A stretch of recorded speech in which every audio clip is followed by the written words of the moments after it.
to MFA Writers. The pod team is on summer vacation, so consider this your chance to catch up on any episodes you've missed.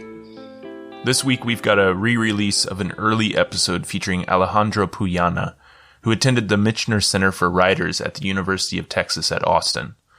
Alejandro is a fantastic fiction writer whose debut novel comes out in 2024. The podcast will be back later this month to kick off Season 4. Until then, you can find MFA Writers on Instagram and Twitter, as well as mfawriters.com. We love to hear from listeners, so feel free to shoot us a direct message on one of those platforms or an email at mfawriterspodcast@gmail.com. And if you have a minute to rate or review the show, the best place to do that is on Apple Podcasts. Doing so will help boost our podcast as we try to boost these amazing writers. Also, if you or someone you know would like to be a guest on the show, you can apply at mfawriters.com. On that same website, you can also click the support button to support us financially, if it's within your means. Or you can do so by going directly to buymeacoffee.com/MFAWriters. Finally, as always, thank you for listening, and we hope you enjoy the episode.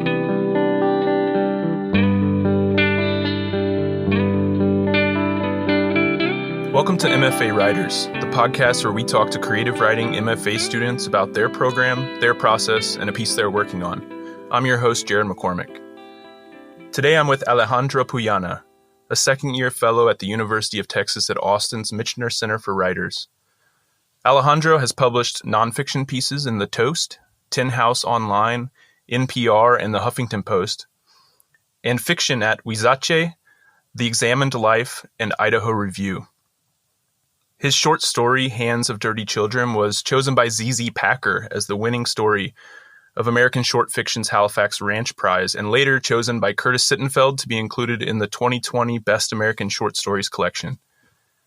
Today, Alejandro has brought an excerpt from a new story he's working on titled Strings. Strings. 3 p.m. in Spanish Harlem, and Florentino Romero is running down the stairs of his building. He has to avoid the center lip of the steps, where erosion has made them slick and murderous. He wears brown bell-bottoms that hug his skinny legs and his not-really-there ass, flashy platform shoes, silver, and a white cotton shirt with a white collar, the first 3 buttons loose. His curly chest hair is tangled with a golden crucifix, a silver medallion with the image of La Virgen de Coromoto, and a small ebony fist, all hanging from the same thin chain. Florentino Romero carries a leather case. It's scratched, banged, a big dent on one corner, but it still protects the trumpet inside, a golden child in a red velvet uterus. He slams through the door of the building and into the Nueva York summer, humid, raucous, and funky. Florentino jumps over a stream of trash juice flowing from the mountain of bags on the corner of Lex and 107 and barely misses the wrong side of a yellow cab trying to catch the light. Permiso, permiso, he says as he bumps shoulders with 2 Dominican women gossiping about the Esmeralda telenovela. Sorry, man, voy tarde, he says as he nearly runs over the man in the green apron organizing the bananas in the fruit stand. Paga lo que debes, papi. He hears the yell from Fulgencio, aimed like a heat-seeking missile at him from the newsstands across the street. You don't mess with Fulgencio and his 5'0" frame. This is Fulgencio's nightly ritual, only known fully by his 2 ex-wives. A round of rope, a round of speed bag, a round of heavy bag, a round of shadow boxing. Repeat that 5 times, 100 sit-ups, the crack of an egg shell on a glass, and the pouring of whole milk over golden yolk, and the swallowing of leche con huevo. 1 cold shower, his naked body in bed if it's summer, 1 medal pulled from a drawer. The medal, bronze, for participation. On one side, 5 athletes representing the different continents all pull a rope. A year, 1936, a place, Berlin. On the reverse side of the Olympic bell, the German eagle in relief, as well as the Olympic rings. It tastes like blood when Fulgencio kisses it goodnight. I've got you, Fulgi. Where do you think I'm going now? Florentino yells back and raises his trumpet up as if that is any guarantee for Fulgencio. Fulgencio dismisses him with a wave of his rough hand and remembers that lending money to musicians is its own form of charity. Down Lex still, Florentino sees the shape of the 98 bus. On a weekday, he would catch it.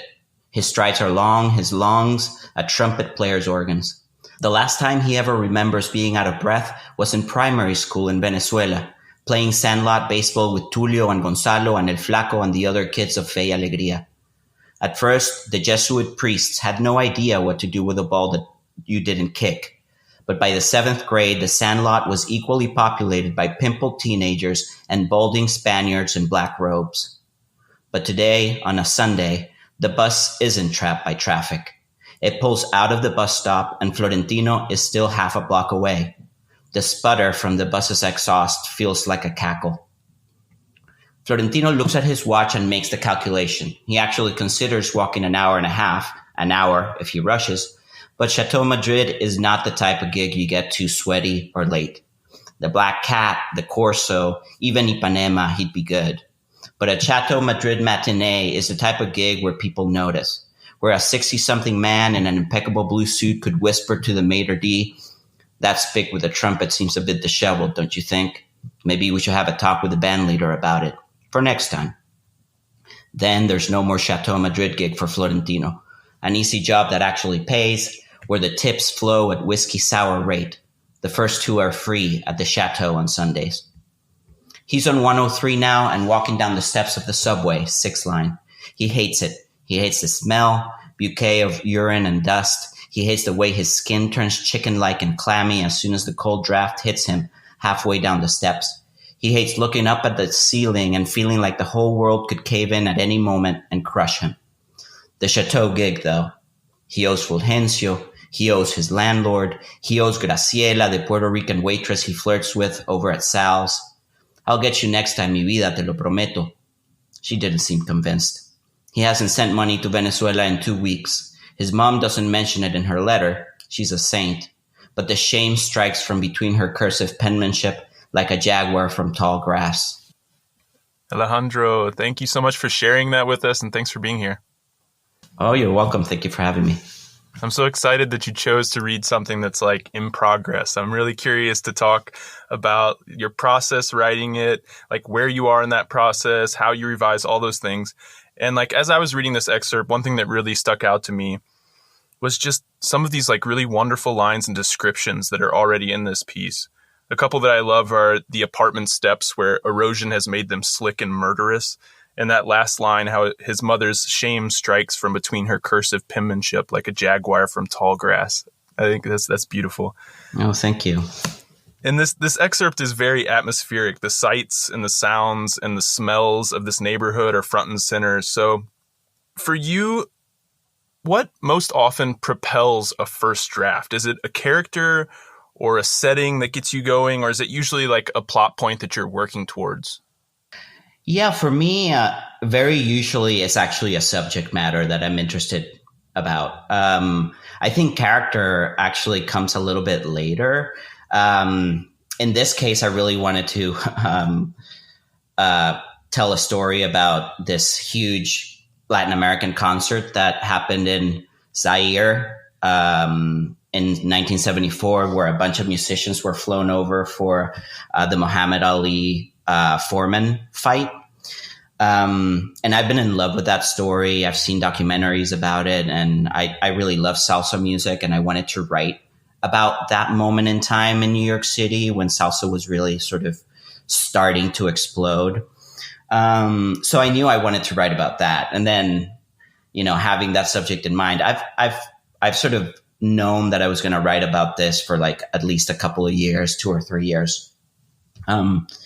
And once the subject is there and I've kind of gotten to it where I want to actually sit down and write it, then I start to think about plot.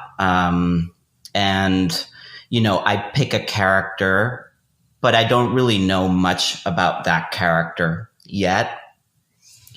And that character kind of reveals itself as I'm writing the first draft. And I usually take a little bit of time on that first draft. I'm not a fast writer, and I kind of edit a little bit as I go. just while I'm figuring out even what the story is. In this case, it took me a while, and I'm sure we're going to talk about some of the obstacles of this story, but that's one of them, is just figuring out what the story actually is. Like here, I knew that I wanted to start in New York City. I knew that I wanted a Venezuelan musician that is sort of in this salsa life when this phenomenon is happening in the city. So that's how it started. And, it was just, he needs to get to a gig and he's in New York City. And that was the jumping off point. And go from there, right? Yeah, I mean, you said that you kind of edited as you were going. I was going to ask you about this because some writers will say that they just turn off that editing part of their brain completely for the first draft and just let it all flow and then go back and edit. And then other writers, like yourself, it sounds like, are kind of editing along the way. So what are you looking for as you're writing that first draft that makes you go back and make little edits? Like, is there something you're trying to achieve or other things, maybe conversely, that you're trying to avoid as you're writing that first draft? Yeah, I mean, there are certain things that I know I want on a first draft. Like, I think most important to me is sort of action and movement.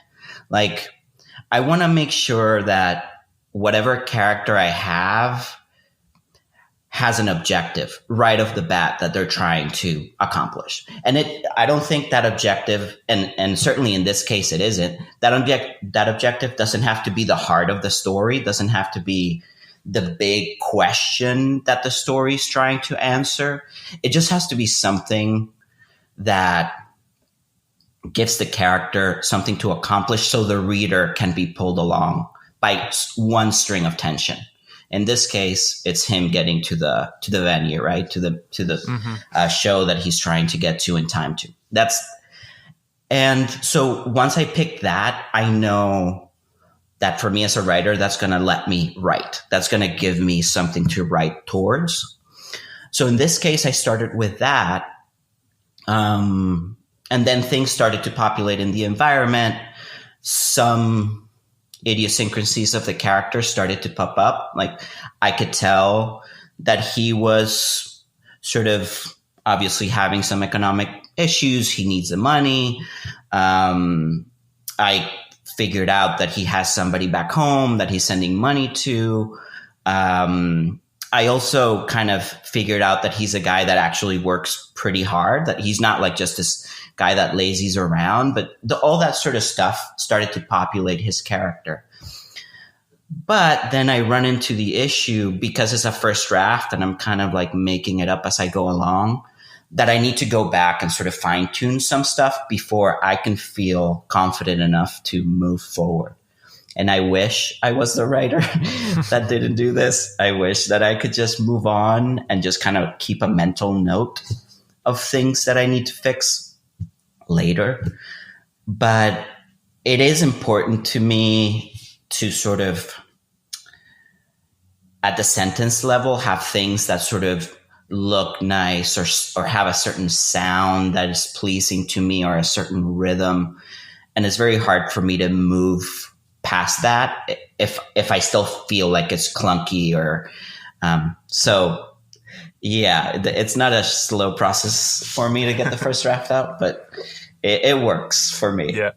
Well, one thing that I hear a lot when I talk to people who have worked at lit mags or who have worked in publishing is for short stories, the first page has to be great and it really has to grab the reader's attention, because there's just so many people sending in stories. And if you want your story noticed, it's got to grab that reader's attention, because they might be reading 50, 60 stories at one time, right?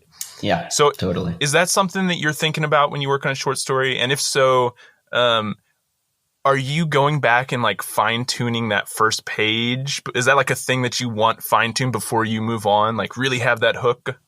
I think I don't. And like, I definitely do that on my second draft, like first page revision. First draft, I just want to make sure that there's something that's pulling the reader along. In this case, it's him getting to Chateau Madrid. That's enough for me at this stage. And then that it sounds nice and that it has a rhythm. But certainly, once I get to my second draft, I think that first page, those first 5-6 paragraphs, are a point of focus for sure. I was actually thinking about that a little bit earlier. There's this amazing short story collection, Friday Black, and I always murder his name, Nana Kwame. Ajay Brenya. Ajay Brenya.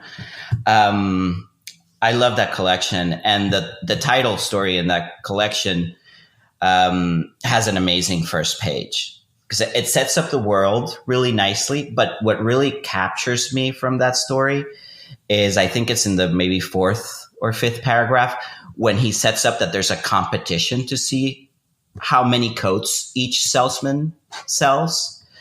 And we're talking about a post-apocalyptic world where zombies are shopping. Like, it's a very sort of weird setup.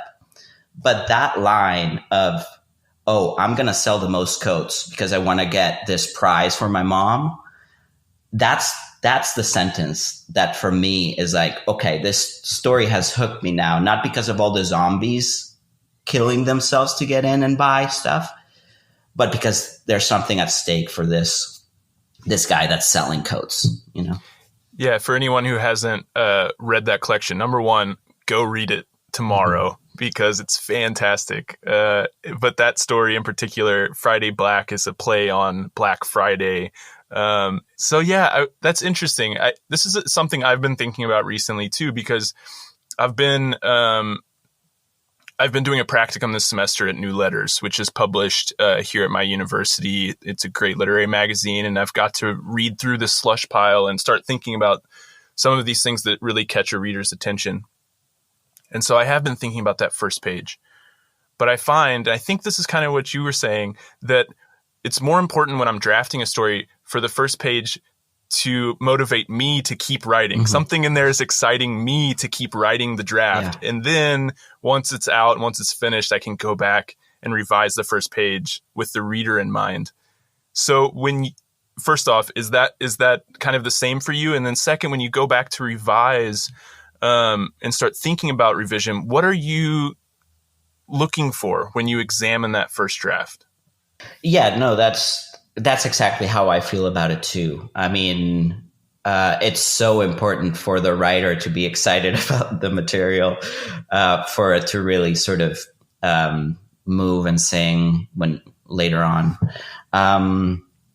I think what I'm looking for in revision after that first draft is definitely fine-tuning stuff. In this particular case, so where I am in the story right now is I finished the first draft like maybe 3 weeks ago.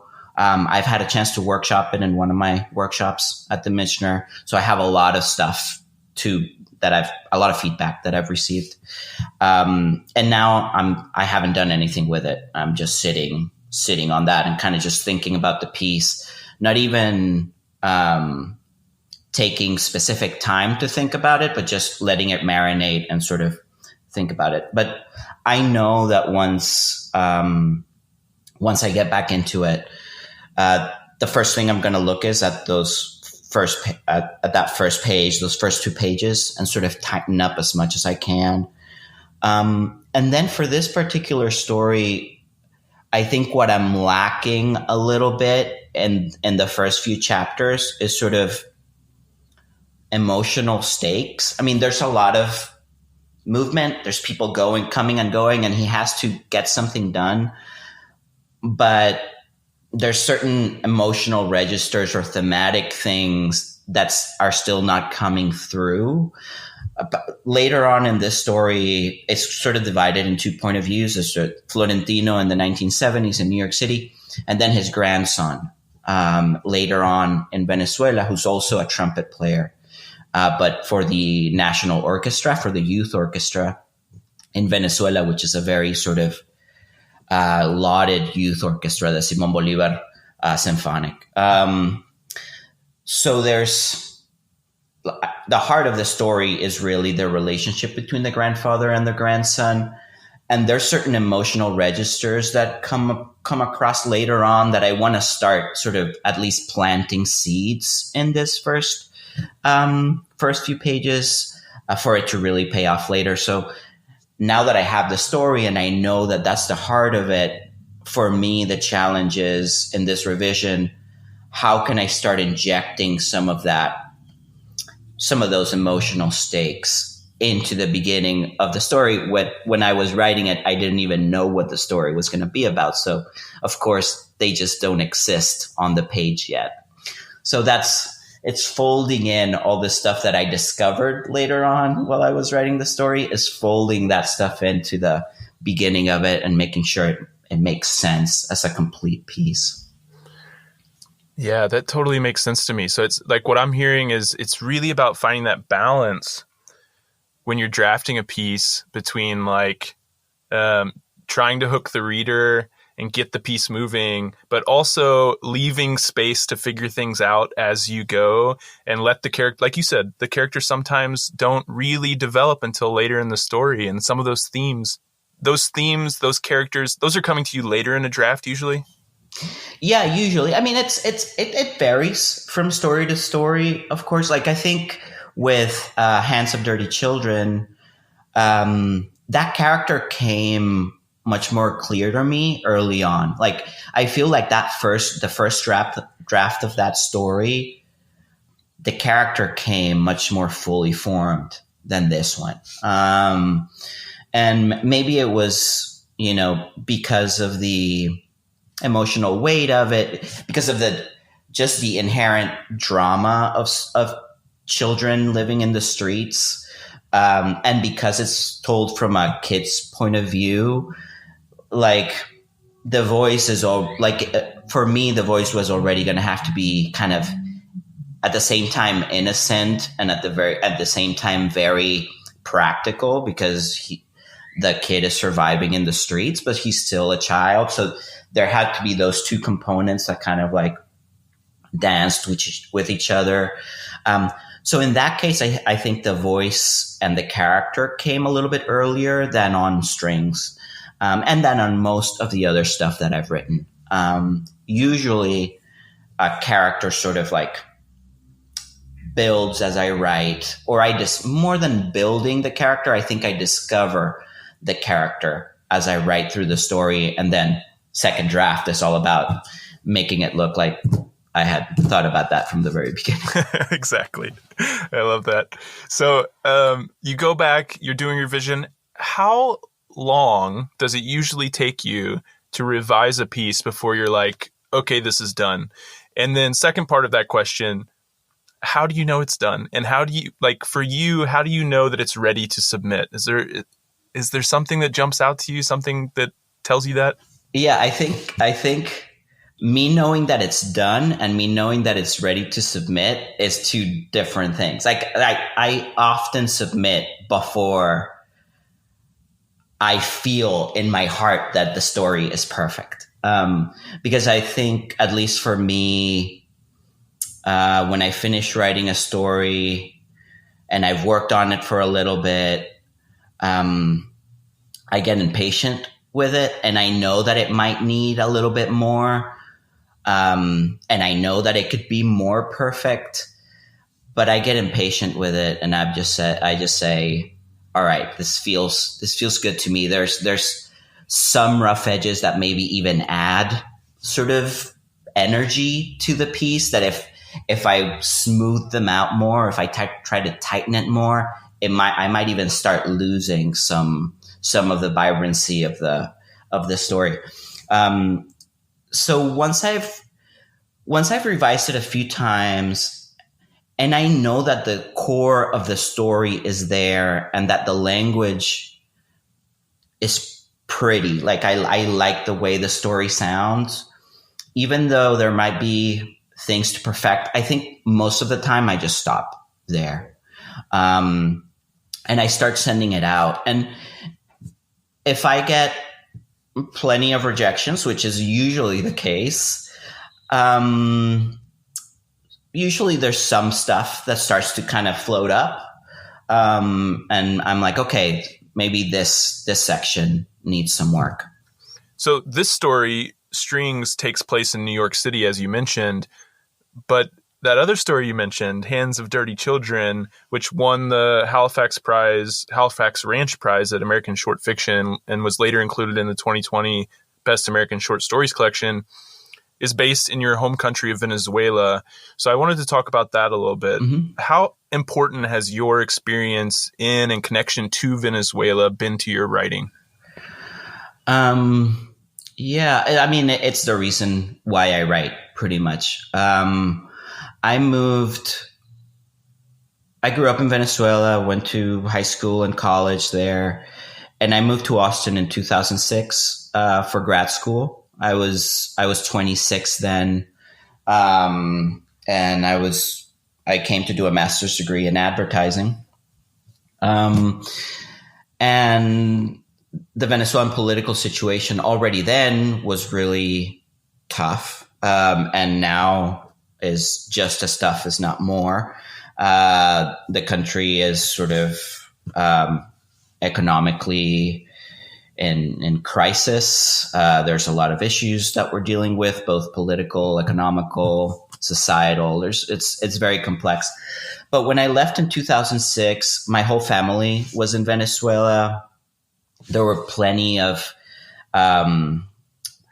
moments of protest and great tension and great danger for my family. I think I felt really guilty that I was here and I was safe while, my brother was marching, every other day and getting in skirmishes with, the National Guard, and people were being shot and being taken prisoner, all this sort of stuff.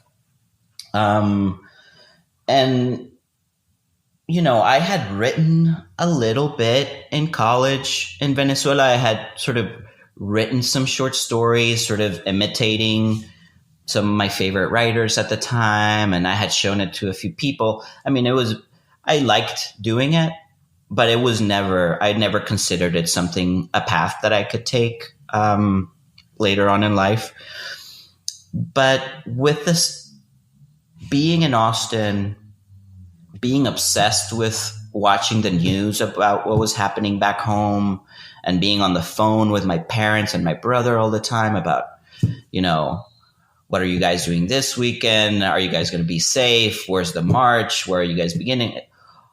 The only way that I found to process all of that was writing about it. And there was one particular moment. I was living in Austin, and my brother got held hostage by some guys. He was in a friend's house. They were waiting to go out to a soccer game, and these guys broke into the house to rob it. The police somehow found out, came and cordoned off the place, and they were held hostage in that house for, I don't know, a few hours, a couple of hours, something like that. And my mom called me that night after it had happened. So my brother was already safe. I didn't realize anything that was going on while it was going on. And then my mom called me and told me the story. And then I eventually talked to my brother about it. And it felt like so overwhelming. And I'd been through similar experiences in the past in Venice when I lived in Venezuela. Being kidnapped is certainly something that you hear about often, that people around you have experienced. This wasn't the first time that something like this happened very close to me. But being away, being in a different place, made a huge difference. Because it took away this illusion of control that we have. If we are in the same place with our family, we feel like we have some control over our emotions, over their emotions, being together, being able to, hug your brother after this horrible, traumatic experience. I couldn't do any of that. And I wrote about it, and it helped me a lot to sort of be able to to figure out in my head why Venezuela was the way it was, at least for me, right? And try to figure out what my brother might have been feeling and what I was feeling. And that eventually became an essay. And I at some point, I submitted that essay. That was the first piece that I ever published, was an essay on, at that time, it was called The Butter. It was Roxane Gay's sort of spin-off blog at The Toast. It was called Two Kidnappings, and that was the first piece that I ever got published. And since then, not since the publication, but since the writing of that essay, like, writing became a way for me to process everything that was happening in Venezuela and a way to calm myself down. And that's where I really fell in love with it at that point. Well, before I move on, if you don't mind me asking, how's your family doing now? Everyone's good. My parents moved. Since then they've all migrated to the U.S. My dad was the last person to do so right before the pandemic hit, and my dad and my mom still sort of share their time between Venezuela and the U.S., but they spend most of their time here. My brother moved here about 2 years ago, so everyone's safe and everyone's slowly been migrating. So, you said you wrote first an essay about this that helped you process it. I'm curious, now that you write fiction, what is it about fiction that you think makes it uniquely suited for exploring these complex situations and emotions and traumas that we go through in our actual lives? Mm-hmm. Yeah, I think it's that process of inhabiting other heads, other places. Certainly the freedom that fiction gives you to explore things. When I wrote Hands of Dirty Children, it was certainly an experience that I had never had, being on the streets. But it was something, I knew that the story of contemporary Venezuela, couldn't be even approached without noticing the great injustices and inequalities of that society, without recognizing the immense pain that the country has inflicted on its citizens of all kind of stripes, especially the most vulnerable. And I remember, like Strings, like the story that I'm working on now, I knew that I wanted to write about street children in Venezuela because when I would visit my family there, I was just so, I would go every year or every year and a half. And every time I went, something huge had changed in the country, And one of those times I just saw groups of kids, 5 to 10 kids strong, just surviving in the streets. And that's something that certainly existed when I was living there, but not to this extent. And it just shook me in a way that I couldn't quite escape. And I thought about it for a very long time and I couldn't quite process it. And it wasn't until I wrote the piece that it I was able to at least approach it in some sort of way and kind of handle it. Well, after finishing Hands of Dirty Children, you told me that was 3 years ago you finished that story, and then you mostly turned your attention to writing your first novel. So What motivated that change? Well, I think I wanted to tackle my questions about Venezuela in a larger sort of way. The novel also stemmed from my brother's kidnapping, and I knew that I wanted to write about that sort of from a fiction lens. And I wanted to explore sort of the history of Venezuela in a more in-depth way, in a way that a short story wasn't really adequate. So yeah, I embarked on that project, which at first started very innocently, I guess.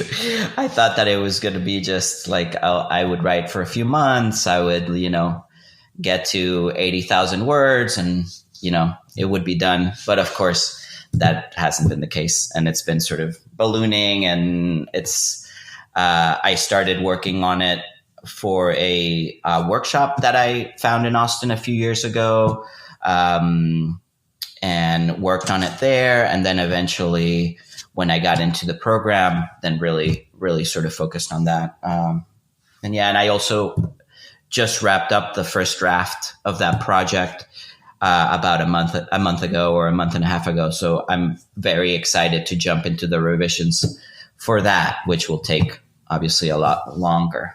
Well, I was going to ask, we've talked a little bit about revising, but mostly in the context of short stories. So what do you anticipate being different about revising this long form piece of work? Yeah, it's all speculation because I've never written a novel before this one.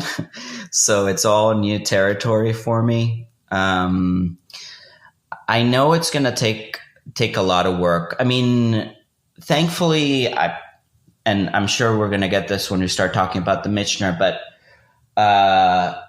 the program has been so amazing in helping me sort of mold the novel. I think structurally, it's been the biggest help because they really, through different workshops and different people reading it, I've really found a structure that I think works really well. And that's what I was the most afraid of when I tackled the novel, because it became like a three-part novel, and it's kind of complex and sprawling in both time and location. So I was really kind of petrified about what that would mean. But the program really helped me think about it and find a structure that right now feels like it's working really well. So that piece of the puzzle, at least for now, seems like it's working, and that's a big one. Now, for me, it's all about length. It's a long novel. I know that I need to tighten. I know that I need to cut. And that's where all of my efforts are going to be sort of focused on in the next few months. And I have no idea how difficult or easy it's going to be. I'm sure it's going to be more difficult than easy. But I'll get started when this semester ends. I have plenty of other stuff to do until then, so I'm not even gonna worry about it for now. Well, it might not be easy, but I hope it's fun. It sounds like a really interesting project. And is that going to be the thesis for your MFA program? Is that what you're anticipating? Yeah, for sure.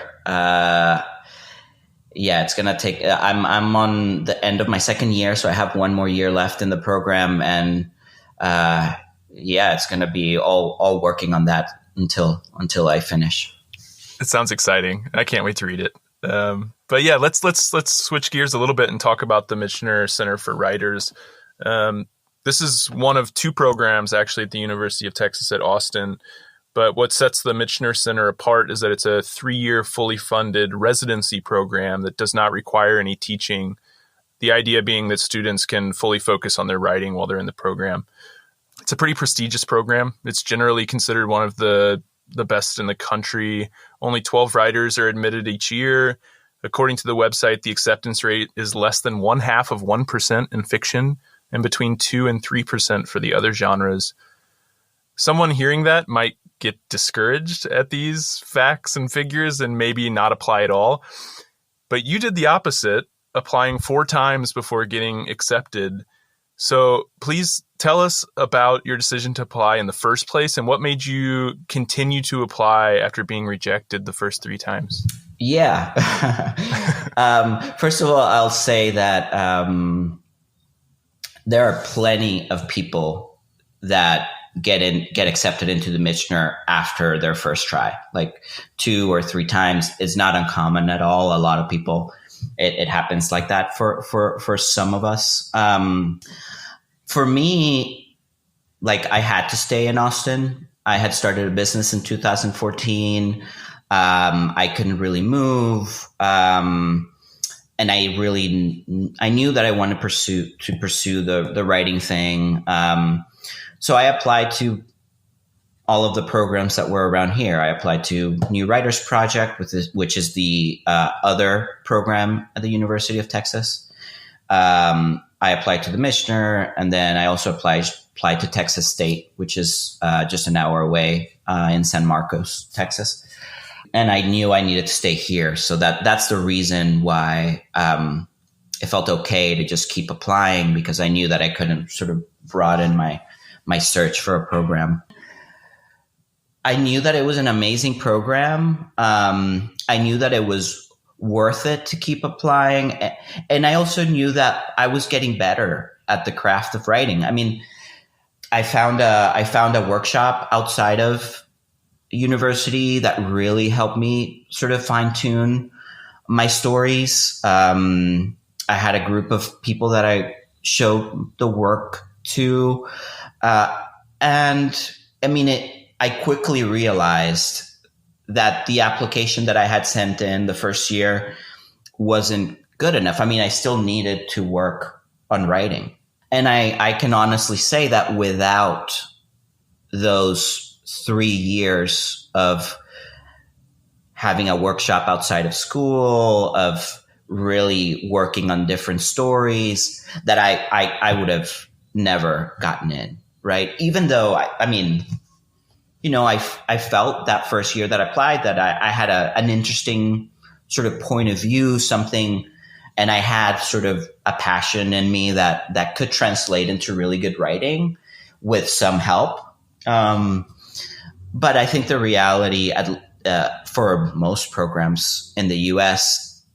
is that you have to, for them to accept you, you have to already sort of have some chops, and those chops you can only get by writing and by sort of taking the time to do it. Well, we're getting to kind of the end of the notification season, if you want to call it that, where people are starting to find out whether they got into programs or whether they didn't. And I'm sure someone's listening right now who applied to the Michener program and didn't get in.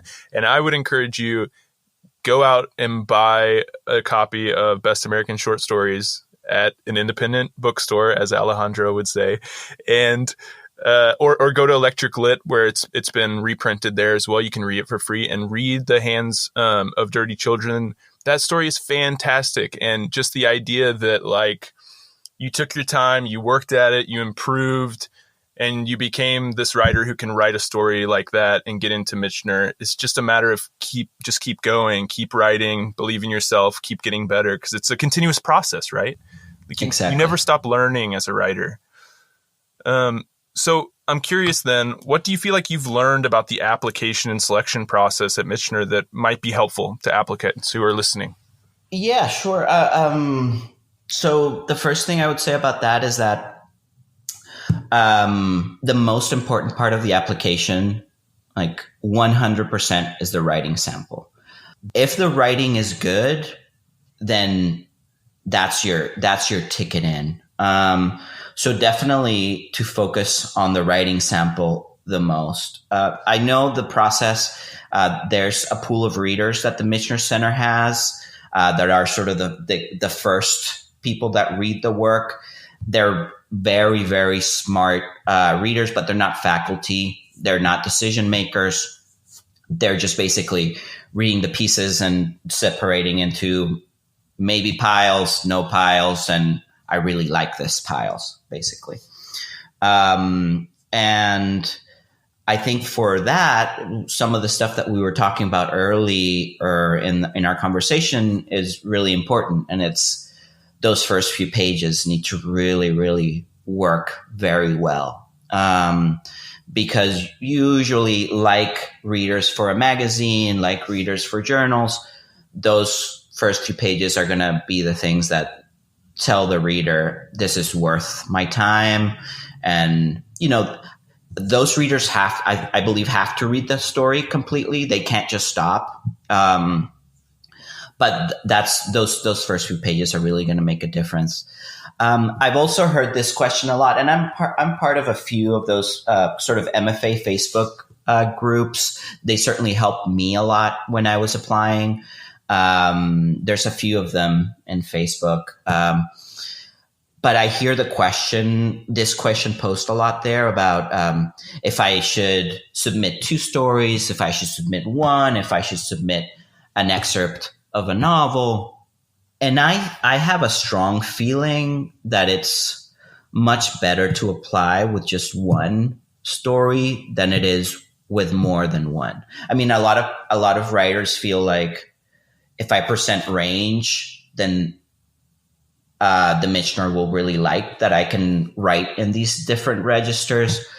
But it is my strong feeling that it's more important for the Michener for writers to have a really strong point of view, and to have something that maybe differentiates them from other writers. I mean, the student population in the program is extremely diverse. I think the Michener is interested in populating the program with people that are bringing sort of different experiences into the mix. So if you as a writer have a strong point of view about something, about anything that's really your passion and it's what really drives your writing, I think submitting something that has that in it is very important. It's certainly gonna tell the faculty if you get to that stage, this is a piece that will help other writers in the program sort of discover something new about their own writing. Because I know that the best part of the program for me has been reading the work of the other fiction writers in my cohort. I mean, everyone's coming at it from a different set of experiences, from a different point of view. So if you have that, I mean, certainly lead with it. And one great story that sort of shows that, I think, is going to be better than one story that kind of shows that and another one that is completely different because you wanted to kind of show that you could do more than one thing.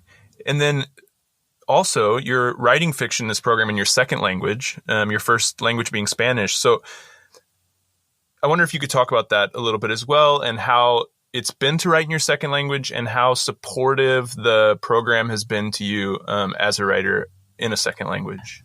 Yeah. Well, the truth of the matter is that I started writing when I was living here, and I had been living here for a little while. And I think I wanted to tell these stories in English because I think that these are the stories of Venezuela are very interesting and very rich, and I want people to know about my country and English as a written language has so much reach. So it felt good to me to step into that world and try to do my best to tell these stories and kind of translate some of the aspects of my culture, and try my best. That felt important to me. That felt like a motivation. It felt like it drove me, and it drove my passion for writing. So that's why I do it. I also write some stuff in Spanish, but I'm so focused on the program right now and on these pieces that I'm not doing it that much right now, but it's something that I would love to certainly do more of in the future. I mean, the program has been 100% supportive with everything. I mean, they're so they tell you this the second you arrive, right? That everyone there is at the service of the work that the people are doing in the program. And I felt that completely. I mean, the faculty, the staff, the resources that they give the students, it's all towards the goal of helping the writer realize their projects, whatever they are passionate about. And they're just stewards and shepherds of that kind of philosophy. They really leave you pretty much alone if you want to. And they are as hands-off or as hands-on as each student needs. And they're always available and always ready. I mean, the program, I think, has the reputation it has because they are that way, because they really follow through on that kind of ethos of you're here to have time to make great work, and we're going to try our best for you to do that. Well, another unique part of the program is the interdisciplinary focus. While writers apply and are admitted in a primary genre, either fiction, poetry, playwriting, or screenwriting, they also study a secondary genre. Your secondary focus is screenwriting. What made you go in that direction? I'm a really bad poet. No, I mean, I love movies. I love movies so much. Before the pandemic, I was in a theater 2 or 3 times a week. I really, really, really love it. And I've always wanted, I mean, when I was a kid, I wasn't necessarily a huge reader. Like I wasn't one of those kids that like is reading Virginia Woolf at 12 years old in a reading nook in a house or something. And like, I read tons of comic books. I watched tons of movies. That was sort of like my thing. And certainly movies was one of my first loves. So it was pretty obvious to me that if I had the chance to learn how to write movies, that I would jump at it. So it was really easy for me to make that decision. And it really excited me. Like that's one of the things that excited me so much about the Michener is that you were not allowed, you were required to do it. So how has learning about screenwriting helped you think about fiction or vice versa? That process is still happening. I think structure is certainly the big thing that screenwriting is sort of hammering into my head. I mean, most movies sort of follow a 3-act structure. The parameters of writing writing a modern screenplay are fairly rigid. They follow patterns of like the way that stories move people and why they move them. You know, you have a character that's in an old world. They make some sort of decision that propels them into a new world full of obstacles, full of uncertainties. They battle certain obstacles throughout.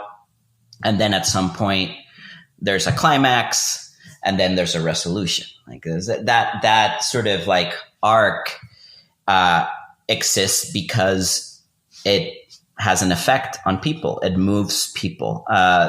And that the shape of that story, certainly I feel is informing some of my writing, and is certainly bringing up things like, oh, you know, this character hasn't really taken a decision yet. Like the world is affecting him, but he's not really like pushing back against it. He's not making choices.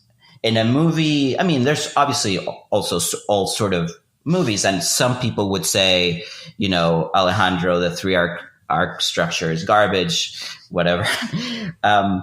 But, you know, I happen to believe that some of these things really are important and should resonate in fiction. And, you know, you have a character make a choice, and that choice has consequences. And at some point there's a conflict. All that stuff is hammered into screenwriting, and most movies that get produced have structures that sort of have those elements in them. And I think that some of the fiction that excites me also has those elements. Like, I like to write stuff that has like a strong plot. I like to read books that propel and that move and where people are doing stuff. I like that. And certainly learning about screenwriting helps that. So how often are you taking a course in screenwriting or your secondary genre?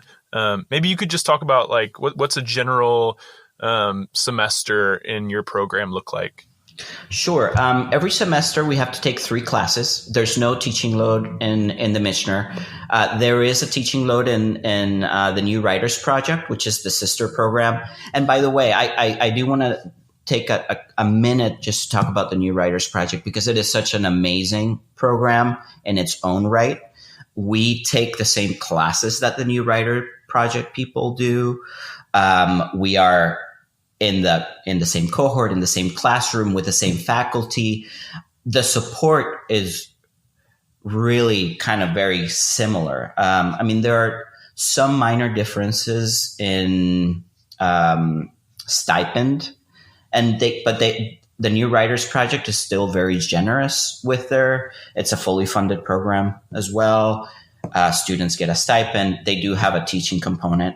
And I believe, and I might be wrong with this, that the New Writers Project is now also a 3-year program. It used to be 2 years. So even in terms of time, those 2 programs are sort of very close. And I would certainly tell everyone that is applying to the Michener to also apply to New Writers Project, because it's a beautiful program and very supportive to its students. So before I did that aside, you said that usually 3 classes per semester. Oh yeah, usually 3 classes per semester. During the 3 years, you have to take 3 workshops on your primary field of study. So in my case, 3 fiction workshops. You have to take 2 workshops on your secondary field of study. So in my case, I would need to take 2 workshops in screenwriting through the 3 years. Then you have to take a few studies courses in your primary. I think it's 2 study courses on fiction and 1 on screenwriting. And then you have, I think, about 7 or 8 electives that you can choose. And basically you can choose whatever you want in the whole system of classes at UT that have to be at the graduate level or upper division. And then you have a couple of thesis classes. So the last 2 semesters that you have, one of your classes has to be on your thesis. So you meet with your instructor throughout the semester to talk about your manuscript. And then on the first year, you have a first year seminar that everybody has to take that, mixes all the fiction, all the poets, all the screenwriters, all the playwrights together that have been admitted that year. And you get to really sort of get to know everyone and also work in other disciplines and try your hands at everything. But the program is super flexible with that. I've had friends that are fiction primaries that are in my fiction cohort that have taken poetry workshops, playwriting workshops, and screenwriting workshops. And I have friends that have changed their secondary focus in the middle of the program, said, I thought I wanted to do screenwriting, but what I'm really passionate about right now is language. I have this great poet that's coming to school, so I'm just going to switch to poetry. And that's perfectly fine. I think the program understands that that's part of the dynamic, and they're facilitating all those decisions. They're helping you through them. And it's not this rigid system that kind of ties you down to one particular thing. Well, it sounds great. And before we go, I want to give you the last word. If we missed anything that you really wanted to talk about, or if you have advice or anything that like maybe you know now that you wish you knew before that you want to share with listeners. Well, I mean, just gathering the strength to apply to these programs, not being disillusioned if you get turned down. I mean, certainly for me, those rejections help me sort of work harder on my stuff. And it's the same, I think, with submitting work. I think we're all, as writers, very protective of our work, and we can all feel vulnerable when rejections come our way.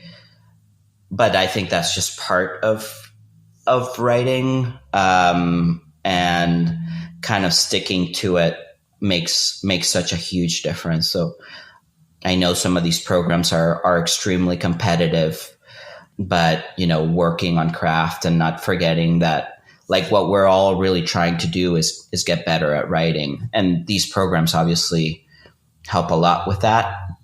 But, it's all about working and working and working and working at it. And, eventually something gives, hopefully.